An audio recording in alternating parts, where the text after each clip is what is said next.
Right now it's got about a mile wide. Look at the upward rising motion. Look at the counterclockwise rotation with this.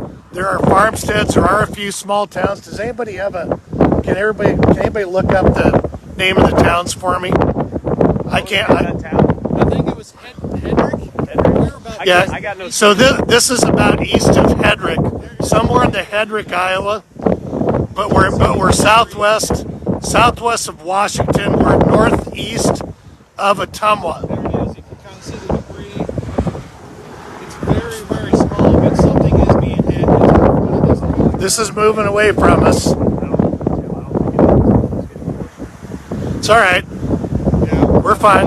The tornado is just, and this makes it look farther away than it is, but the tornado is right there, guys. Look above the power poles and the power lines.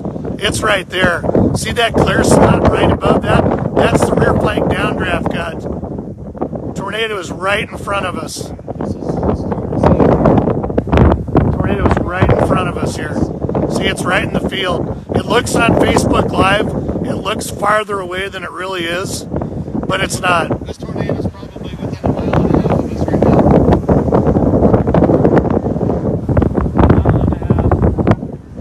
We got a tour band right beside us too. Look at this thing. Look at how it's carved. It might be re-intensifying. Look at how much it's moving, how quickly it's going. Is Oh my God. that a horror? That's a horizontal. That's a whole horizontal. Extremely violent tornado. Wow. Storm Chaser Brandon Comic. We got a tornado here behind us as it's passing to our north. We've also got another tornado on the ground right here. 2 tornadoes are on the ground right now here in Iowa, east of Sigourney. 2 tornadoes are on the ground right now. If you're in the path, take shelter now.